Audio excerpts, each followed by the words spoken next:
हम उसे प्रोसेस बोल रहे हैं। हम education is a social process. दूसरा जॉन डेवे और क्लियर करते हैं, education actively use as an instrument to make easier the exploitation of one class by another। Exploitation का एक ये इंस्ट्रूमेंट भी है। अब ये तो और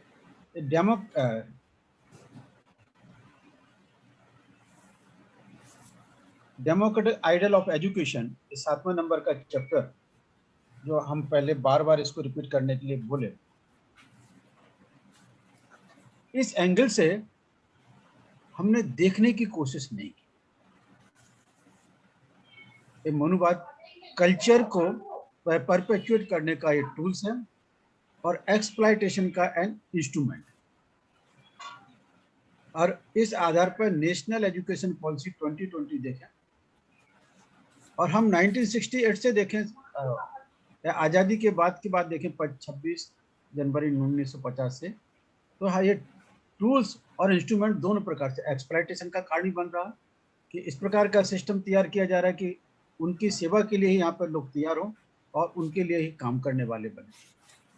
अपना जायज नहीं। दूसरा, कल्चर को परपेचुएट करने का भी ये टूल्स है।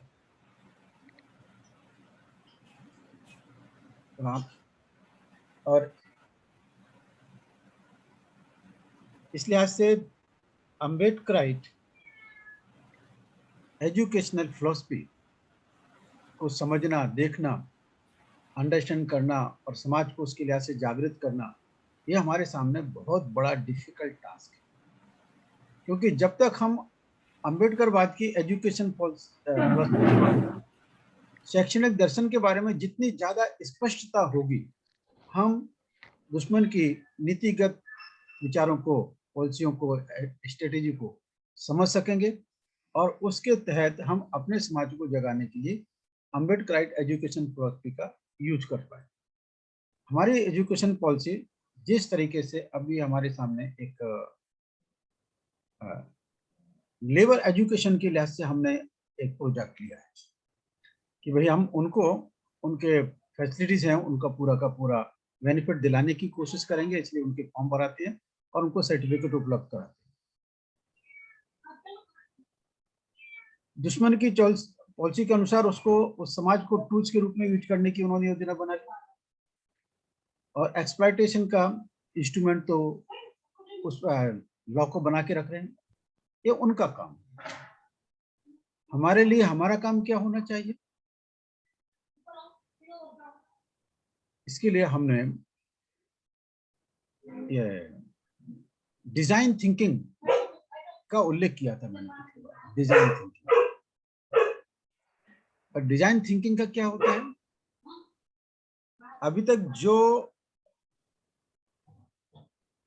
बिजनेस के तरीके से सोचने के तरीके थे, तो उसमें जो वो प्रोडक्शन करते थे तो उसके आर्टिकल की यूटिलिटी,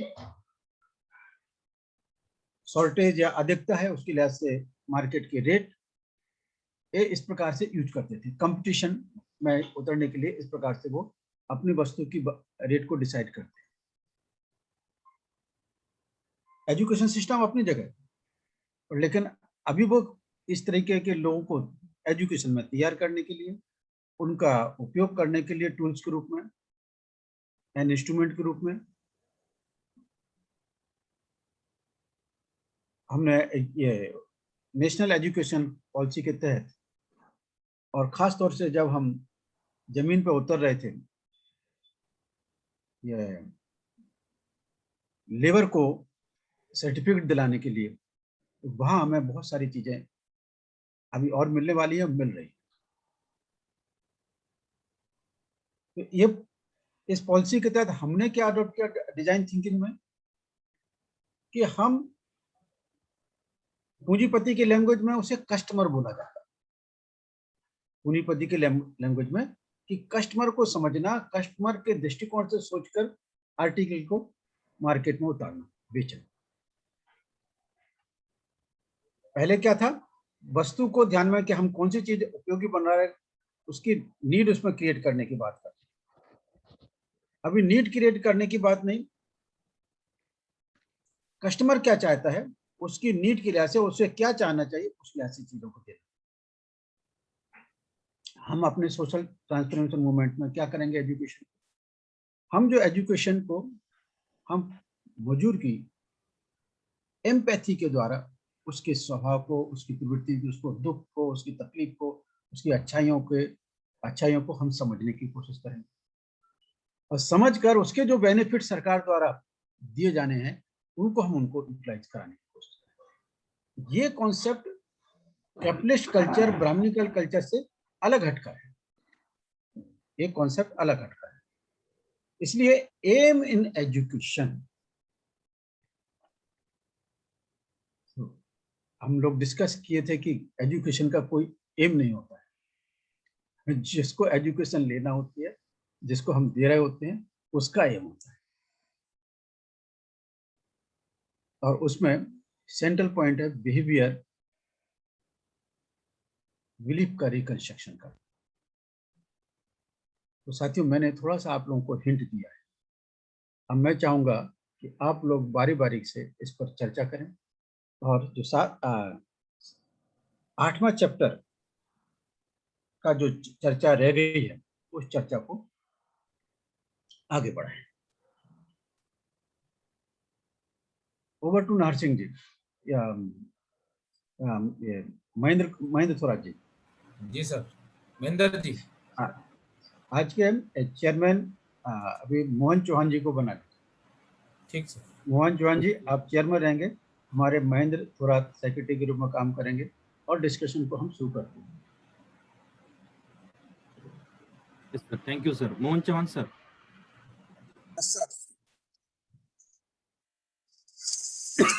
सर प्रीवियस मीटिंग में हमने aims of education Dongre sir ने बताया था, डॉक्टर डोंगरे सर ने, तो उसी को आगे जाके उनकी बात हुई तो उन्होंने बताया कि आज हम ये कंप्लीट करेंगे, आप करो, और नेक्स्ट इसमें वैल्यू के ऊपर वो बात करेंगे। तो आज हम रिमेनिंग पार्ट उससे कंप्लीट करेंगे। मैं डॉक्टर सुरेश बाबू सर से रिक्वेस्ट करता हूं कि वो अपना व्यू रखें।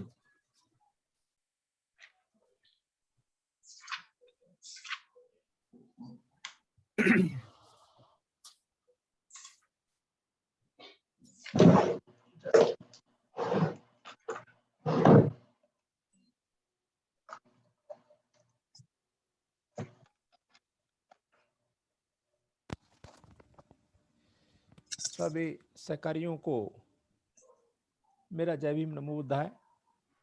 आज की इस एकेडमिक ग्रुप मीटिंग में एम ऑफ एजुकेशन पर चर्चा हम लोग कर रहे हैं। पिछले 1-2 टर्म्स में भी किया था।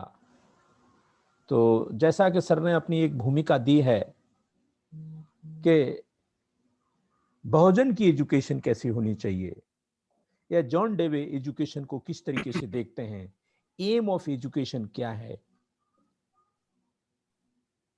ऐसी एजुकेशन जो एक इंसान बनाने की प्रक्रिया जिसमें हो, ऐसी एजुकेशन जो कंटिन्यूअस प्रोग्रेसिव क्रिएटिव एटीट्यूड के साथ आगे बढ़ती रहे, ऐसी एजुकेशन जो उसको ट्रेडिशनल थिंकिंग और ट्रेडिशनल वर्किंग जो इंक्लोज माइंडसेट से उससे बाहर निकालने की प्रक्रिया में हो। तो एम ऑफ एजुकेशन बेसिकली जिससे कि एक फोरसाइट विजन डेवलप हो, फोरसाइट आगे देखने की क्षमता उसमें विकसित हो, उसका क्लियर कट दृष्टिकोण प्रोग्रेसिव हो। अब ऐसा कैसे होगा? ये तभी हो सकता है जब उसके careful observations day to day की एक्टिविटी में होंगे।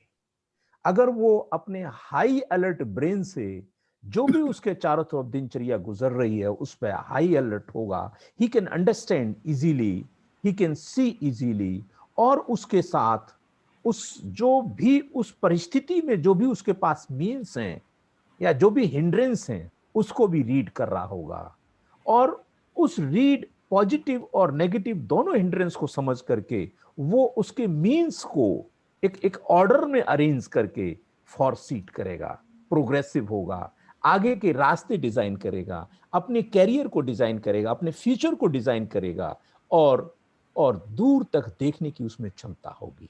तो this is the aim of education. मतलब एम ऑफ एजुकेशन उसको फ्यूचर देखने और जीवन पर progressive, positive progressive with creative attitude के साथ आगे बढ़ने का रास्ता दिखा रहा हो। ऐसी एजुकेशन जिसमें बहुजन्स के बीच एक कोऑपरेटिव टेम्परामेंट आया है, बहुजन्स एक दूसरे के प्रति समर्पित भाव से काम कर रहा हो, समर्पित भाव से सोच रहा हो, समर्पित भाव से उसमें एक उसकी हैबिट्स, जो उसकी जो इनसाइड हैबिट्स हैं, इंट्रिंसिक हैबिट्स हैं, उनको वो प्रोग्रेसिव दृष्टि से वो आप आगे कर रहा हो, आगे देख रहा हो। तो इस तरीके की एजुकेशन, ऐसे एम्स हमें डिजाइन करने की है। और जो जितना कि मैं समझ पाया हूँ कि aim of education is a continuous progression, continuous process throughout life, and नहीं है उसका। That is the exploration of the brain, continuous exploration of the brain is the that leads to the positive creative attitudes. तो ये practice करने से और समझने से, जिससे कि उसकी एक्शन आइडियोलॉजी एक परफेक्ट वे में होगी और बहुजन्स को एक नई दिशा दे रही होगी। और इसके साथ, क्योंकि हिंड्रेंस आपकी मनवादी हिंड्रेंस है, मनवादी हिंड्रेंस ने एजुकेशन को एक एक्सप्लॉइटेशन का टूल्स, अपने लिए एक टूल्स के रूप में डिजाइन किया है, जो भी वर्तमान एजुकेशन है। लेकिन अगर आप क्रिएटिव हो, अगर आप पॉजिटिव एटीट्यूड में हो, अगर आप उस चीज को देख पा रहे हो, केयरफुल ऑब्जर्वेशन है, तो आप समझ जाओगे कि हमें अपने समाज को टूल्स नहीं बनने देना है, उसको उसका एक्सप्लॉइटेशन नहीं होने देना है, बल्कि उसमें कोऑपरेटिव एटीट्यूड इस्तेमाल करके हम उसको प्रोग्रेसिव की तरफ लेके जा सकते हैं। ऐसा मैं सोच रहा हूँ, ऐसा मैं समझ पा रहा हूँ, जितना वो मैंने बताने का प्रयास किया। जैसा कि सर ने बताया कि पूंजीपति हमारे इस समाज को, हमारे इस बहुजन समाज को, जो कि जिसको कस्टमर कहता है, अपना उसकी साइकोलॉजी रीड करके कि अपनी बिजनेस, अपना जो टेम्परामेंट है, अपना जो आइडियोलॉजी है, पूंजीपति किस तरीके से उनसे उनका पैसा है, उनकी हैबिट्स, उसको इमोशनल ब्लैकमेलिंग करके इस्तेमाल करे। ये हमें इस बात को भी समझना है कि हम इमोशनल ब्लैकमेलिंग ना हो जाएं किसी के। अगर हमारा विजन क्लियर होगा तो हम हमारी शिक्षा अगर परफेक्ट होगी, एम हमारा क्लियर होगा, हमारा टारगेट क्लियर होगा, तो हमारी एक्शन आइडियोलॉजी भी क्लियर होगी और हम ब्लैकमेलिंग के शिकार कम होंगे और अपने समाज को इनलाइटन करके उसको दूरदृष्टता के साथ उसको प्रोग्रेशन की तरफ अग्रसारित करेंगे। ये मेरा अपना ऐसा मैं सोच पाया और जितना मैं समझ पाया उसको मैंने बताने का प्रयास किया। जय Bhim sir. Okay, thank you doctor Suresh Babu sir. मैं प्रोफेसर पंडित सर से रिक्वेस्ट करता हूं कि वो अपने व्यूज रखें on AIIMS of education, please sir. जय भीम सर। जय भीम साथियों। जय भीम।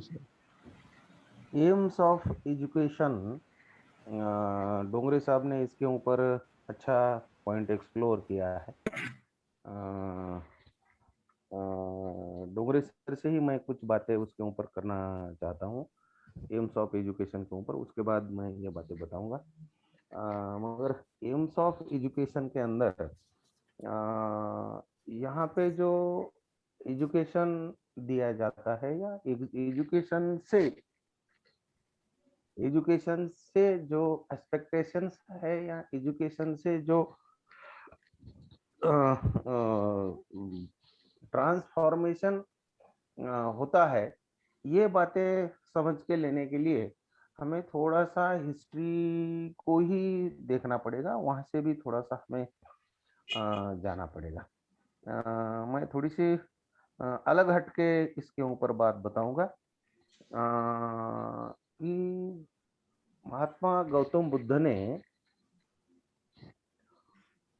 दुनिया में पहली बार जड़वाद, जड़वाद बोले तो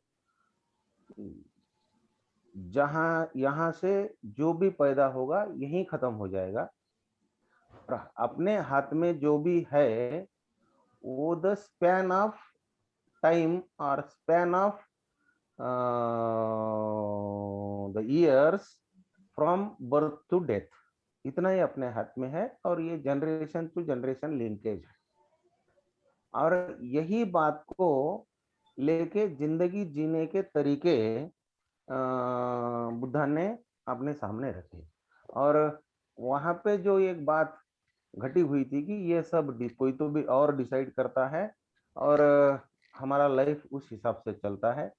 तो बुद्धा जी ने ये बताया, महात्मा जी ने, कि लाइफ हमारा कोई डिसाइड नहीं करता है, हम ही डिसाइड करते हैं और हमारे ही हाथ में है ये सब कैसा जीने का है।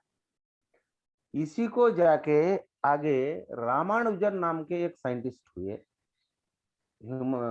अपने तत्ववेत्ता हुए, और वो रामानुजन ने इसका नाम शून्यवाद दिया, जीरो आइडियोलॉजी। जीरो आइडियोलॉजी बोले तो दुनिया में हर किसी को जीरो से पैदा होना पड़ता है और जीरो में खत्म हो जाना पड़ता है। It is called the zero ideology. इसमें संस्कृत में या हिंदी में, मराठी में उसको जीरो आइडियोलॉजी, जीरो तत्वज्ञान, शून्यवाद बोला जाता है। और ये शून्यवाद को आगे चल के शंकराचार्य ने इस शून्य को, जीरो से कोई निर्माण होता है और जीरो हो जाता है, इसी को नाम दिया ब्रह्म। और ब्रह्म को नाम देने के बाद ब्रह्म से आदमी ब्रह्म से पैदा होता है और ब्रह्म में खत्म हो जाता है, शंकराचार्य ने यह बताया। और उसके बाद आगे जाके आइंस्टाइन ने इसको एनर्जी का रूप दिया, E = mc²। एनर्जी पैदा होती है और एनर्जी खत्म हो जाती है, मगर आइंस्टाइन ने यह बोला कि एनर्जी पैदा होती है और खत्म हो जाती है, ऐसा नहीं है, energy can change from one form to another form. और इसी बात को लेके जॉन डीवे ने ये जो ज्ञानवर्धक एजुकेशन है, ये ज्ञानवर्धक एजुकेशन हमें पिछली पीढ़ियों से मिलता है, हम उसको डेवलप करते हैं और फिर उसको अगले पीढ़ी के लिए जीरो में रख के जाते हैं। बोले तो मैं जो भी नॉलेज मैंने एक्सेप्ट किया है वो अगले पीढ़ी के लिए जीरो होता है, वहीं से उसको स्टार्ट करना पड़ता है। जैसे ही आज हम अगर मेडिकल साइंस का कोई कोर्स ढूंढेंगे तो मेडिकल साइंस का कोर्स अभी तक जिन लोगों ने जितना रिसर्च किया है उसके टिप पे है, और आगे की बात शुरू होगी इस टिप से शुरू होगी, तो ये जो टिप है आगे के लिए वो जीरो है। अभी ये बात देखते हुए अगर हम थोड़ा सा वाइडली उसको सोचे तो ये टिप को जाने के लिए और हमारा जो जीरो स्टार्ट होता है वो हमारा जीरो तकरीबन 100-200 साल पुराना होता है। आज जिसको हम जीरो बोलेंगे वो आज का जीरो नहीं है, क्योंकि आज जिस लेवल पे यहाँ की डेवलप्ड कम्युनिटीज है या बेनिफिशरीज कम्युनिटी है या यहाँ की रिच कम्युनिटीज है, उनका जो उनके बच्चों को मिलने वाला जो फाउंडेशन है जीरो है, वो कभी कभार हमको मिलने में 400-500 साल भी पुराने टाइम में नहीं मिला था, उतने पीछे लेवल पे हम हैं।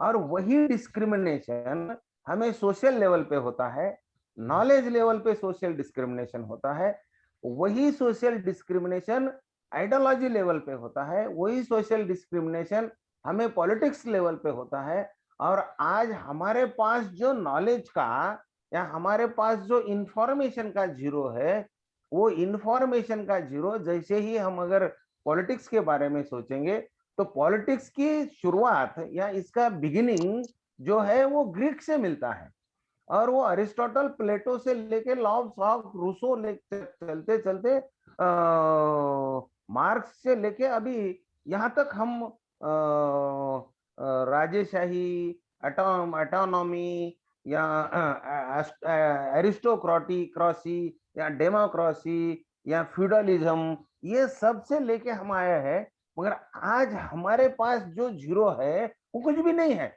ना हमारे पास डेमोक्रेसी है, ना हमारे पास कोई ऑटोक्रेसी है, ना हमारे पास कोई फ्यूडलिज्म है।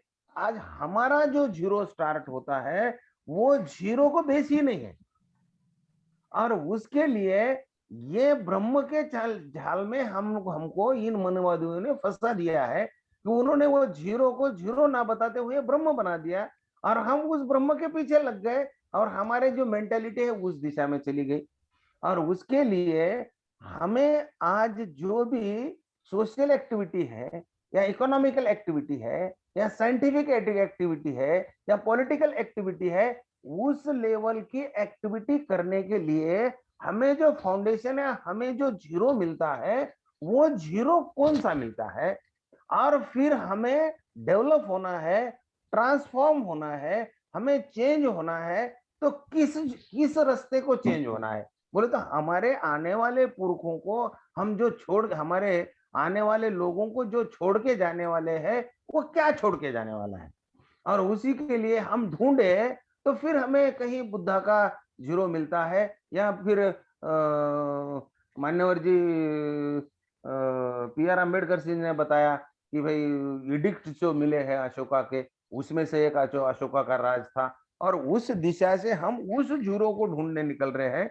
मगर वहां से लेके आज तक हमें कोई ये नहीं होता है। उसके लिए एम्स ऑफ एजुकेशन, एजुकेशन के जो एम्स है या एजुकेशन से हमें जो पाने का है, तो हमारा जो मेंटल है या हमारी जो कोऑपरेटिव मेंटल है या हमारा जो सोशल मेंटल है, वो किस दिशा में कहां तक हमें रेडी करना है, और आने वाले दुनिया में या आने वाले समय में which challenge we have to face, और उस चैलेंज फेस करने के लिए हम हमारे खुद को या हमारे एजुकेटेड पीपल को किस लेवल से बना रहे हैं, उस लेवल से बनाने की सिस्टम को, एजुकेशन या उसको, उस मकसद को या उस ऑब्जेक्टिव को हम एम्स बोलेंगे। और उस रास्ते से जाते हुए हम अभी इतने सारे पढ़े लिखे लोग हैं,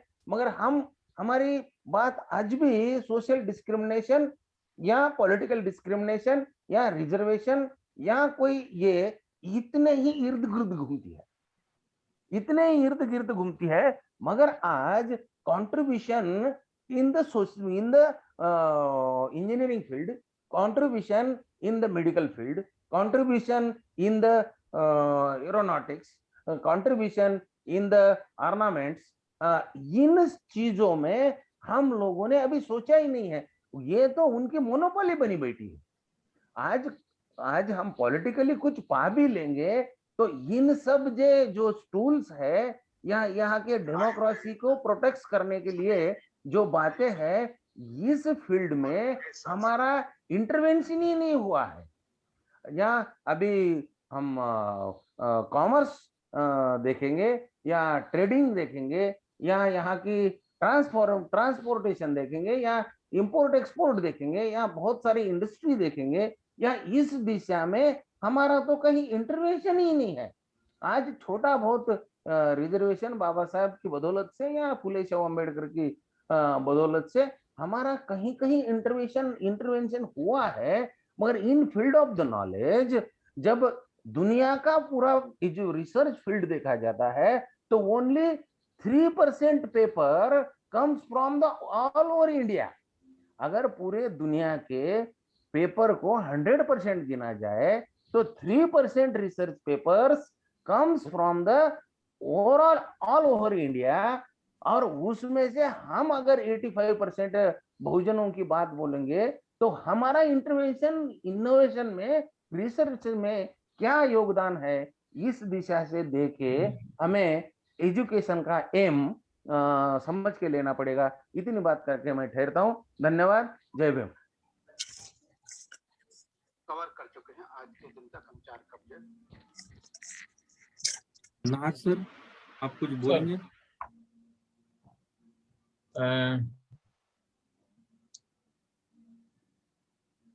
साथियों को, सभी साथियों को जय भीम।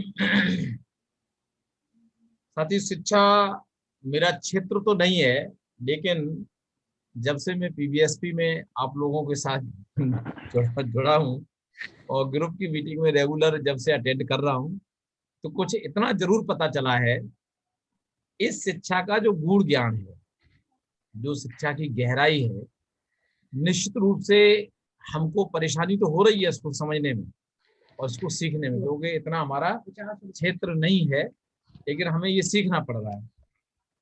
लेकिन ये निश्चित है कि हम इस काम को जिस हिसाब से कर रहे हैं, क्योंकि पिछले क्लास में जब वो हमारे प्रोफेसर अनिल डोंगरे सर आए थे और एम ऑफ एजुकेशन को जब उन्होंने बताया, तो हमारे तो बिल्कुल दिमाग से ही उड़ गया कि ये क्या चीज है कि भाई एजुकेशन का कोई एम नहीं है।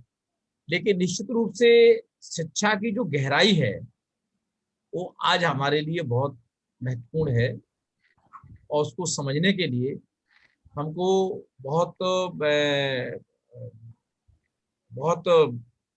गंभीरता से इसको हमें चिंतन मंथन करने की जरूरत आज है।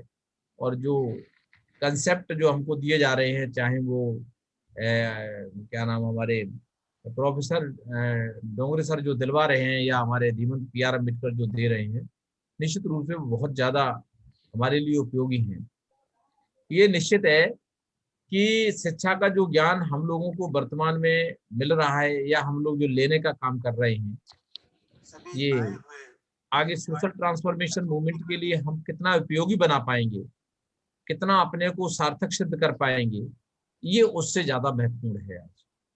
और ये बात भी सत्य है कि हम लोग या हमारे लोग अभी शिक्षा के जो सोशल ट्रांसफॉर्मेशन रिलेटेड एजुकेशन है उससे अभी हम लोग दूर हैं। अभी हम उसको समझने में कामयाब नहीं हो पाएंगे, और जब हम इसको कामयाब होंगे तो हम अपने समाज का भी भला कर पाएंगे, अपना भी भला कर पाएंगे, परिवार का भला कर पाएंगे, और सबसे बड़ी बात है हम अपने कम्युनिटी और देश का भला कर पाएंगे। ये शिक्षा का जो महत्वपूर्ण ज्ञान हमारे लिए आवश्यक है। और मैं बस अपनी बात ज्यादा तो नहीं रखूंगा इस समय, क्योंकि मैं जानता हूं कि इस क्षेत्र से हम लोगों को जो सीखने के लिए मिल रहा है निश्चित रूप से बहुत ज्यादा लाभदायक है। धन्यवाद। Over to Thorat sir. Thank you sir. जहाँ तक मैं प्रोड्यूस रखता हूँ, जय भीम सहकारियों, गोल ऑफ एजुकेशन या एम ऑफ एजुकेशन ये ऐसा था, means to restrict social habits, to restrict social habits. तो और ये social habit means reconstruction of social habits by creating foresight in advance. और उसे हाउ फोरसाइट डेवलप कैसे करेंगे, तो by careful observation of given conditions. To C means available for reaching to our aim or to discover hindrance in the phases। means हमें अगर हम careful observer बनते हैं या केयरफुल ऑब्जर्वेशन करने में कामयाब होते हैं तो जाके हमारे अंदर कुछ फोरसाइट डेवलप होगी, और वो फोरसाइट हमें और ये केयरफुल ऑब्जर्वेशन हम जो सोशल हैबिट है उसे रिकंस्ट्रक्ट करने में कामयाब हो सकते हैं। दूसरा, choice of alternatives and possibilities.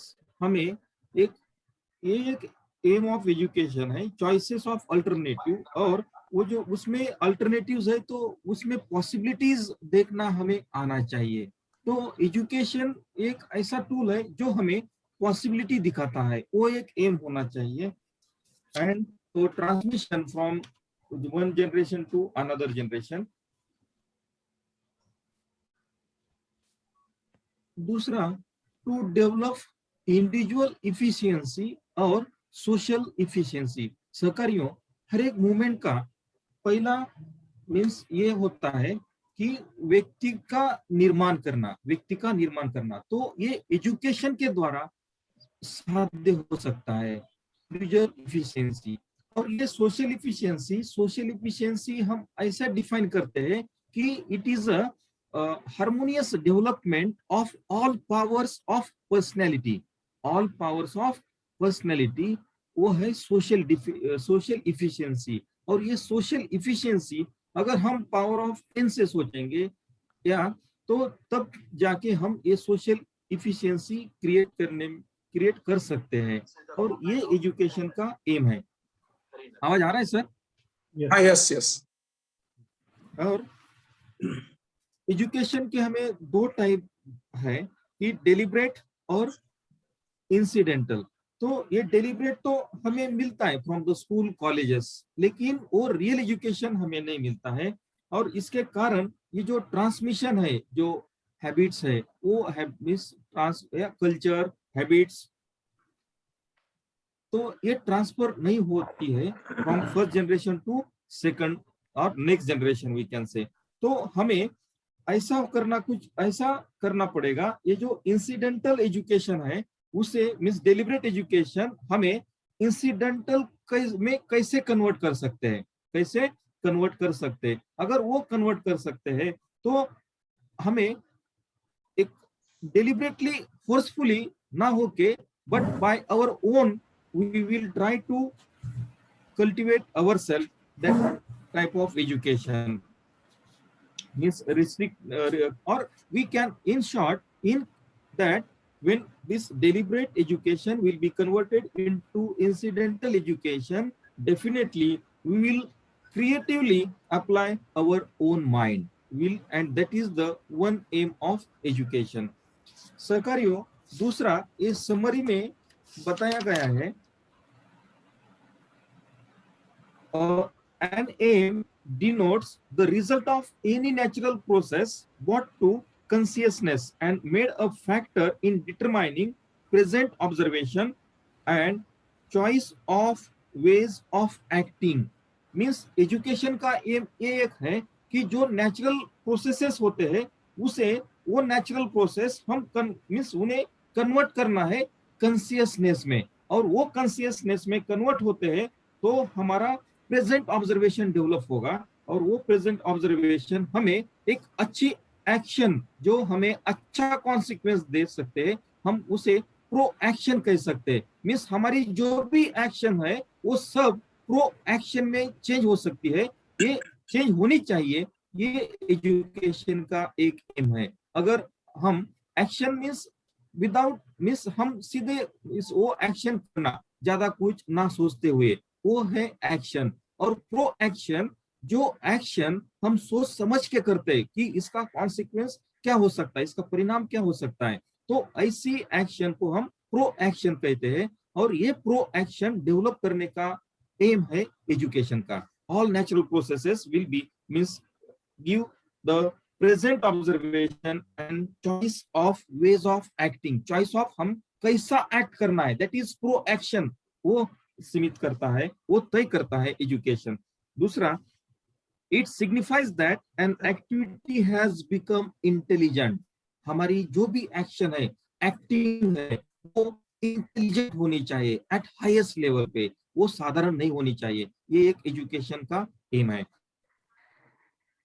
Specifically it means foresight of alternative consequence attendant upon acting in a given situation in different ways. Means हम अलग अलग तरीके से सोचकर उसके कॉन्सिक्वेंस क्या क्या हो सकते हैं, उनके परिणाम क्या क्या हो सकते हैं, ये भी हम देख सकते हैं अल्टरनेटिव्स।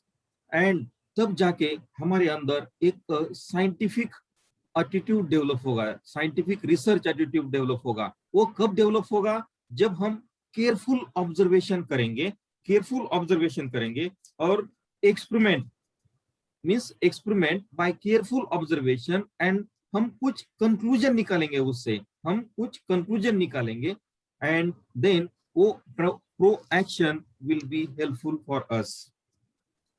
और ट्रू एम, मैं पीआर सर से रिक्वेस्ट करता हूँ जहां आप कमी की प्लीज आप थोड़ा ये करें। A true aim is thus opposed at every point to an aim which is imposed upon a process of action from without। Means education का ये जो ट्रू एम है, ये मीन्स इम्पोज, उसके अपोज में हमारे ऊपर इम्पोज की करती है ये सिस्टम, मीन्स हमें प्रेशराइज करती है उसे इंप्लीमेंट करने के लिए। जो एजुकेशन का एम है उसका अपोजिट वे से हमारे ऊपर लाता है ये education through by various education policies. तो एम के पास, एजुकेशन का एम तो कभी सफल होता ही नहीं है। impose upon a process of action from without, the latter is fixed and rigid, it is not a stimulus to intelligence in the given situation। Means हमारा इंटेलिजेंस का स्टिमुला ही नहीं होता है in the education system. Instead of connecting directly with present activities, और ये education का जो M लादा जाता है, हम इम्पोज किया जाता है, वो प्रेजेंट एक्टिवेंट नहीं होता है फॉर प्रेजेंट एक्टिविटीज। ये रिमोट है, डिवोर्स है from the means by which it is to be reach. जहां एजुकेशन का एम, जहां लोगों को एजुकेशन जहां पहुंचाना चाहता है, उससे डिफरेंट जगह पे आज का एजुकेशन पहुंचाता है। instead of suggesting a freer and better balanced activity, means स्वतंत्र युक्त, फ्री मीन्स एक फ्री एक्टिविटी जो किसी के भय से भी हम करने वाली ऐसे, एंड बेटर बैलेंस। 20 मिनट है, 20 से 25 मिनट, ठीक है, ओके ओके ओके, ठीक है, आप चार्ज कीजिएगा, ठीक है, चार्ज कर लीजिए।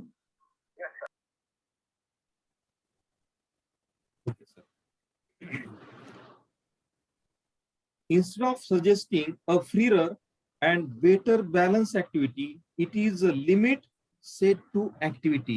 मीन्स ये बहुत ही इंपॉर्टेंट है सहकारियों।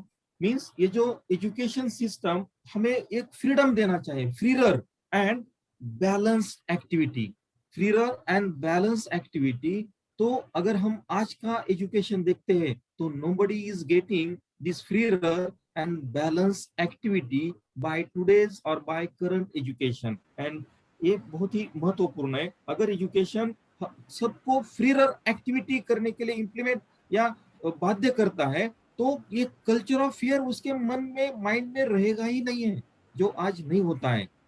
Freer and better balance activity, balance वही एक्टिविटी हो सकती है जो प्रो एक्शन से की जाती है। It is a limit set to activity। इसमें limitations है। In education, the currency of these externally imposed aims is responsible for the emphasis put upon the notion of preparation for a remote future and for rendering the work of both teacher and pupil mechanical and slavish।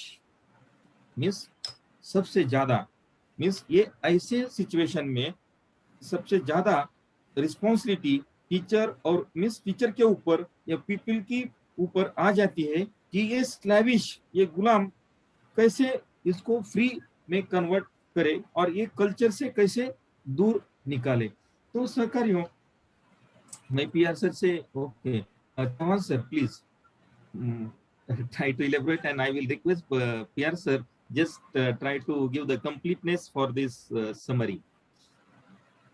Sir आप unmute है sir, प्यार sir.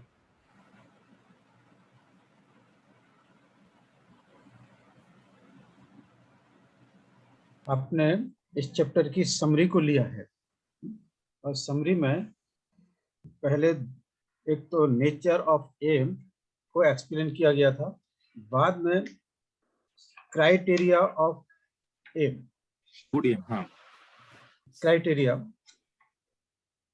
Of good aim, और इसके बाद applications in education, application of in education. अभी ये तीनों चीजों को हम एक्सप्लेन किए बिना हम डायरेक्टली समरी पर जंप किया है। ये दोनों चैप्टर और भी मतलब एक्सप्लेन होना चाहिए थे, फिर कहीं हमें विदाउट का मीनिंग समझ में आए। ठीक है सर, विदाउट हम जो सोच रहे हैं ना इसमें, और लास्ट पैराग्राफ, हाँ। लास्ट सेंटेंस में जो बहुत महत्वपूर्ण बात है, in education the currency of these externally impose aim. अब एक्सटर्नली इम्पोज एम क्या है? मैंने आप इसको बताते समय मैंने अपने इंटरनली और एक्सटर्नली दो शब्द को किया था। Internally they use education as a tool to perpetuate their culture. Higher class का कल्चर है जो ब्राह्मणिकल कल्चर है, उसको मेंटेन करने के लिए, उसको इनकलकेट करने के लिए टूल्स के रूप में एजुकेशन वापरते हैं। और एक्सटर्नली जैसे हमको दूसरे कॉलेजों में, ट्रेनिंग सेंटर में जो ट्रेनिंग दी जाती है, वो पूंजीपतियों की फैक्ट्रियों के लिए हमको तैयार किया जाता है। ये एक्सटर्नली ये इंस्ट्रूमेंट ऑफ एक्सप्लॉयटेशन, वही एजुकेशन यहाँ पर इंस्ट्रूमेंट ऑफ एक्सप्लॉयटेशन। अभी टूल और इंस्ट्रूमेंट दोनों लगभग मिले जुले शब्द है और दोनों के कॉन्टेक्स्ट थोड़े से अलग है। टूल्स हमको जब है कि वो एक इंडिपेंडेंट रहता है, पर इंस्ट्रूमेंट कहीं ना कहीं मैकेनिकल सिस्टम से जुड़ा रहता है कि उसमें केवल एजुकेशन के साथ साथ बच्चा पढ़ता है अलग अलग स्टेज से जाकर, फिर वो यूटिलिटी ऑफ द कैपिटलिस्ट बनता है, यूटिलिटी ऑफ कैपिटलिस्ट बनता है। तो ये चीजें हमें मतलब बहुत गहराई से समझना होंगी, और ये शॉर्ट में नहीं है। ये अभी जैसे लास्ट समरी है ना, तो सब लोगों ने समरी को ही एक्सप्लेन करने का एक मन बना लिया। एक दिन आप लोगों ने अगली बार समरी को ही एक्सप्लेन करेंगे, तो जो तीनों चैप्टर पढ़ेंगे तो समरी एक्सप्लेन हो जाएगी है। हम थोड़े से लोग क्यों ना पढ़ेंगे, लेकिन हमारे माइंड तो क्लियर होंगे ना, यस, क्योंकि सब्जेक्ट मैं तो आपको टूल्स और इंस्ट्रूमेंट बोल गया है, और उसको मेरे माइंड में वो सब जाता है, इसलिए मैंने अभी आपको उसको और एक्सप्लेन भी कर लिया। इसी प्रकार से नेचर ऑफ एम इस चैप्टर से, एम इन एजुकेशन 8वां चैप्टर से, जब आप उसके ऊपर कमांड रखोगे, क्योंकि इसके लिए आपको फर्स्ट चैप्टर पढ़ना है और इससे पहले का 7वां चैप्टर भी पढ़, क्योंकि डेमोक्रेटिक कॉन्सेप्ट को जो उन्होंने रखा है, तो फिर आपको एम इन एजुकेशन ये क्लियर होने में आसानी। अभी मैं किस तरह से आप लोगों को इम्प्लीमेंटेशन के लिए बात कर रहा हूँ, मैं लेबर को डायरेक्टली मैं उनका कस्टमर बना रहा हूँ, पर हमारे लिए वो लेबर का कस्टमर नहीं है, हम मैन भी नहीं उसे बोल रहे हैं आदमी, हम उसे एज ए सिटीजन चाहे। हमारे लिए इंसान शब्द की जगह नागरिक, जो इस संविधान के अंदर एक बेहतर इंसान की को आइडेंटिफाई किया है, वो नागरिक के रूप में किया है, सिटीजन के। तो सिटीजन के लिए फंडामेंटल ड्यूटीज और आइडल, उसके लिए देश के किस प्रकार का आइडल होना चाहिए नागरिक, वो सारे के सारे पूरे लॉ मिलकर, एक्ट और कॉन्स्टिट्यूशन सब मिलकर मतलब वो डिसाइड करते हैं कैसा भारत गढ़वाइचा, किस प्रकार का नागरिक का निर्माण करना है। तो ये अभी अध्यक्ष महोदय की तरफ, आप चेयरमैन साहब की तरफ इस आज का समाप्त करने के लिए सोचिए, वो आपको ज़्यादा बेटर करेंगे, और हमारे पास अभी समय कम है। आप 5 मिनट 8-5 तक ले सकते हो मोहन चौहान जी, 8-5-13 मिनट है, 10 मिनट लीजिएगा आप। जय भीम सहकारियों, अभी हमें जो Dongre sir, doctor Dongre sir ने जो एम ऑफ एजुकेशन के बारे में लास्ट टाइम जानकारी दी थी, लास्ट पीरियड में, मैं एकेडमिक के पीरियड में नहीं था मैं, लेकिन उसके पहले जो सर का जो क्लास हुआ था नेशनल, इसमें मैं वो पूरा ध्यान से सुना, और उसमें एम ऑफ एजुकेशन की बात जिस ढंग से हमें डोंगरे सर ने बताई और जो पॉइंट्स हमें क्लियर करने की कोशिश की, तो मुझे लगता है उस तरह हमने थोड़ा जाना चाहिए। उसके बाद आज महेंद्र थोरात जी ने जो समरी के ऊपर जो भाष्य किया और समरी जो हमें समझाने की कोशिश की, वो भी हम थोड़ा सा सीरियसली सुनने की कोशिश किया। और सर ने जो बताया कि भाई आप जब तक चैप्टर फर्स्ट और चैप्टर 7 नहीं पढ़ोगे, तब तक आप डायरेक्ट समरी पे आके तीनों चैप्टर आप गहराई से जब तक नहीं पढ़ोगे, तब तक या उसका यानी गहराई से पढ़ना यानी उसके साइंटिफिक अप्रोच तक जाना चाहिए। ये बात हमें सर ने कही है। और जो एक महत्वपूर्ण बात मेरे ध्यान में आ रही है, जो एजुकेशन एज ए टूल्स करके जो मनुवादी यूज कर रहे हैं सर ने, जो अभी जो बताया, यानी जो हम भी जो समझ रहे हैं और उसके माध्यम से जो एक्सप्लॉयटेशन हमारा हो रहा है, और ये लेके जिस ढंग की बातें हमारे सामने आ रही है, अभी आप लोगों ने कल परसों की एक न्यूज आई, एक गवर्नमेंट का जो बिल आया, एक जो कल एक रूल्स आया उन्होंने के एजुकेशन के बारे में, यदि बच्चा इंजीनियरिंग पढ़ने जाता है तो उसको फिजिक्स और मैथ्स पढ़ना नहीं चाहिए। ये एक उन्होंने ऑर्डर निकाला। क्या इंजीनियर पढ़ने वाला बच्चा क्या वो फिजिक्स और मैथ्स नहीं पढ़ेगा? यदि फिजिक्स और मैथ्स नहीं पढ़ेगा तो इंजीनियर नहीं बन पाएगा। यानी ये सोची समझी साजिश हमारे ऊपर रची जा रही है। इसलिए मुझे लगता है कि सर ने जो बताया कि भाई एजुकेशन एज ए टूल्स करके हमारे ऊपर यूज कर रहे हैं, और वही सेम बात उन्होंने मेडिकल के लिए बायोलॉजी पढ़ना भी जरूरी नहीं है, यानी जिसका बेसिक हमें मालूम होना चाहिए। यदि हम ह्यूमन बॉडी पढ़ते हैं या इंसान के बारे में जितनी चीजें हम मेडिकल में पढ़ने जाते हैं और उसमें बायोलॉजी कंपलसरी नहीं है, ये बात जब हमें बताते हैं, मुझे ऐसा लगता है कि हमें जो एजुकेशन पॉलिसी जिस ढंग से यहाँ इम्प्लीमेंट होने जा रही है, या जो भी हम बोलते हैं कि कोठारी कमीशन से लेके आज तक जितनी भी पॉलिसीज बनी है, या उसमें कहीं भी बहुजन समाज को सोचने वाला या उसको इनोवेशन और इन्वेस्टिगेशन तक जाने की कहीं बात नहीं हुई है। फिर भी इतना होने के बावजूद भी आप यदि पिछले जितने भी रिसर्च पेपर देखोगे, अभी डॉक्टर पंडित चौहान सर ने बताया कि भाई जब भगवान बुद्ध से लेके नागार्जुन का सबका उल्लेख करके यहाँ तक बाबा साहब तक आए हो, तो वहां पे भी उन्होंने जो बात कही कि भाई हम थोड़ा थोड़ा पढ़े लिखे, हम जीरो में ही है, आप जीरो कहाँ से स्टार्ट करें, ये बात उन्होंने कही। लेकिन मुझे ऐसा लगता है कि हमारे जो जितने भी महापुरुषों ने हमें एजुकेशन की पॉलिसी या एजुकेशन की फिलॉसफी हमें बताई है, और ये एजुकेशन की फिलॉसफी हम जब तक हम समझते नहीं है, तब तक मनुवादी जो एजुकेशन हमें लाना चाहते हैं, देना चाहते हैं, उससे हमारे समाज के कतई बहुजन समाज का भला होने वाला नहीं है, ऐसा मुझे लगता है। दूसरी बात, यदि हम एजुकेशन हमें जो एजुकेशन मिल रहा है, आज भी जो समाज बहुजन समाज में जो एक डर पैदा हुआ है, एक फियर पैदा हुआ है, आज भी जो इंटेलेक्चुअल क्लास बाहर भी आके नहीं बोल रहा है, तो इसका कारण क्या है? तो इसका यदि हम सोचते हैं तो यहाँ अभी भी बहुजन समाज आज भी डरा हुआ है, कोई बात को उसका आंसर नहीं कर रहा। क्योंकि आज जो एजुकेशन पॉलिसी लाई उसमें से दो बातें, यदि आप कल परसों यदि मैंने वो पढ़ा कि फिजिक्स मैथ्स यदि इंजीनियरिंग में नहीं है तो क्या बच्चा सेमी इंजीनियर बन पाएगा? पहले ही इंडिया के इंजीनियरिंग का रिपोर्ट ऐसा है कि जो महाराष्ट्र का एक रिपोर्ट मैंने बीच में पढ़ा था, 90% स्टूडेंट्स आर नॉट, क्या बोलते वो एबल ही नहीं है, इंजीनियर बनने के लायक नहीं है, ऐसा रिपोर्ट है। कुछ अच्छे इंस्टीट्यूट छोड़ दिया तो 85 to 90% इंजीनियरिंग कॉलेज में बाहर निकलने वाले बच्चे वो इंजीनियर के लेवल के नहीं है, ऐसा रिपोर्ट से।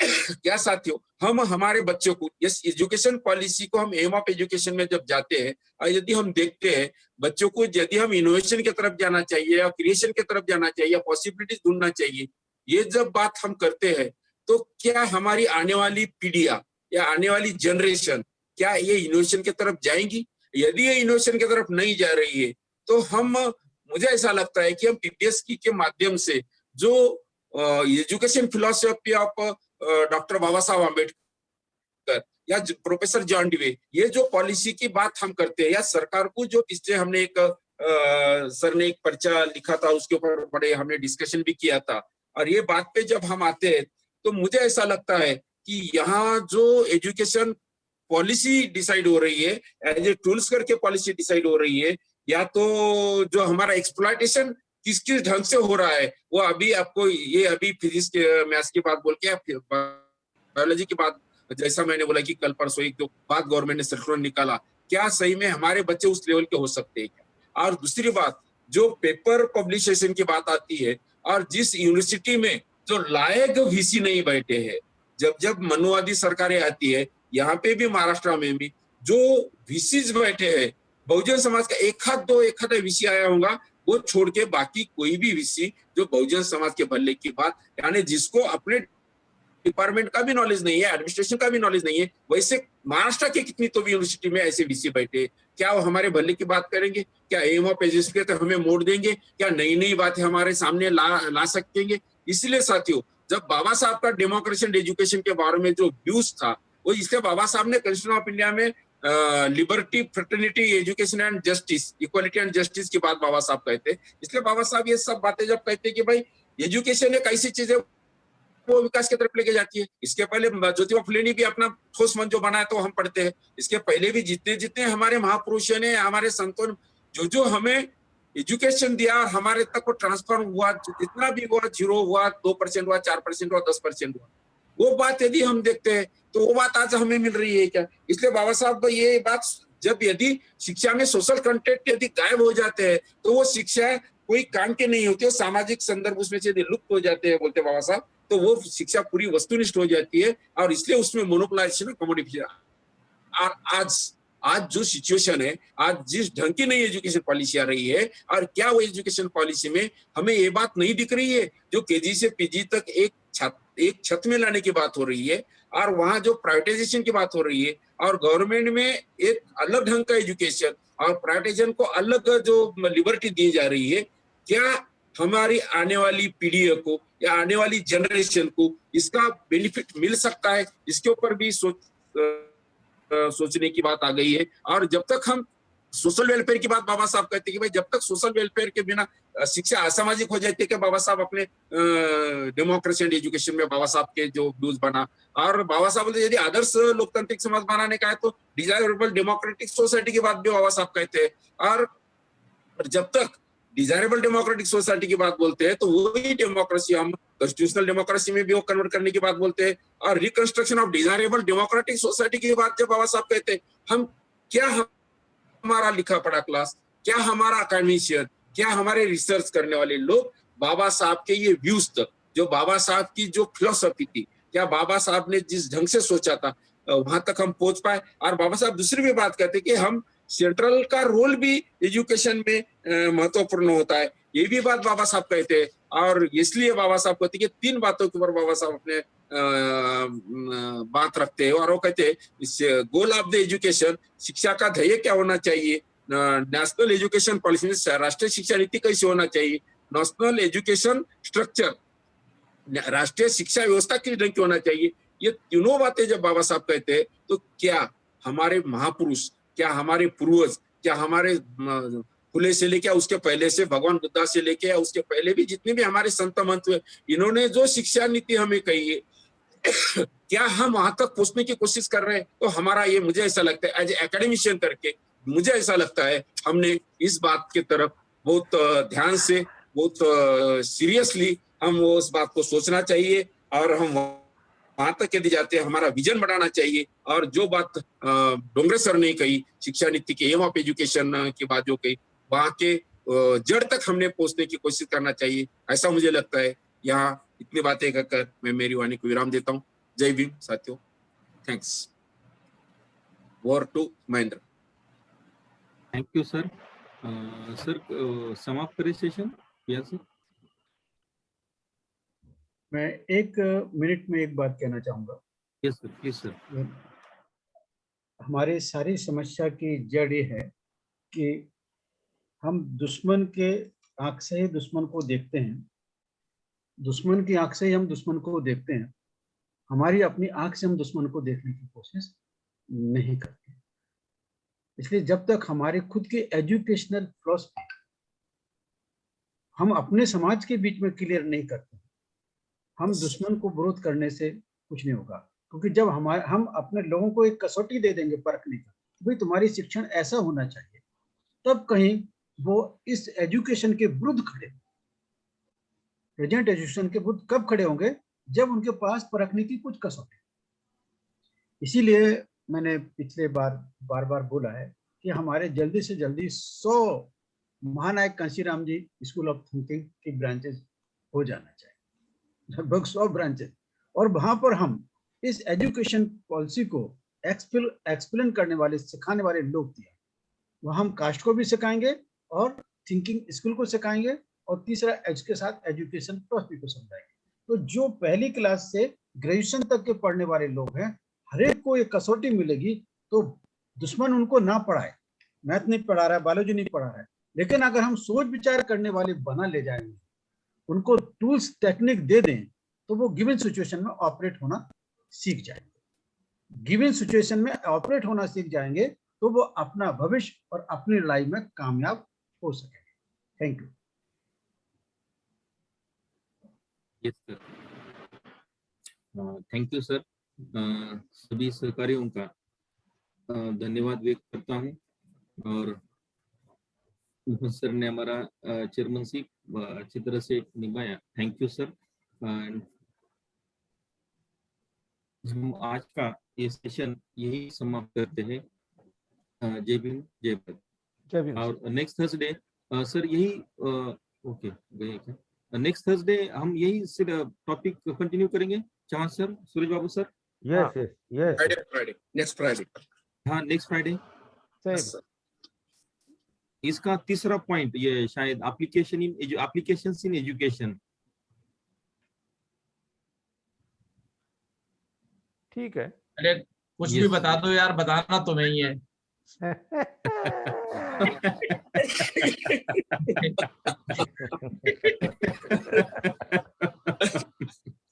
आप तो बहुत आसानी से बाहर निकल गए कि मैं तो नया हूँ, मुझे तो। अरे यार ये सिर में दर्द हो जाता है, डॉक्टर साहब इसे पढ़ने से सिर में दर्द हो जाता है।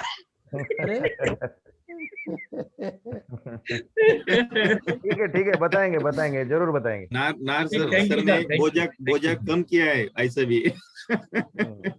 बताएंगे, जरूर बताएंगे। और एजुकेशन मेरा मसला नहीं है, मेरे को क्यों सौंप रहे हो? अरे यार समझे नहीं, 12-14 ग्रुप है, सारे ग्रुप की मीटिंग मुझे करानी है। मुझे बिना मतलब के डॉक्टरी पढ़नी पड़ती है, बिना मतलब के एकेडमिया पढ़नी पड़ती है, बिना मतलब के रिसर्च एंड डेवलपमेंट देखना पड़ता है।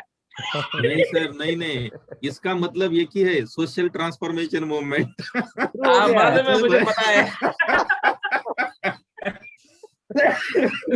चलिए सर, अगली देखिए।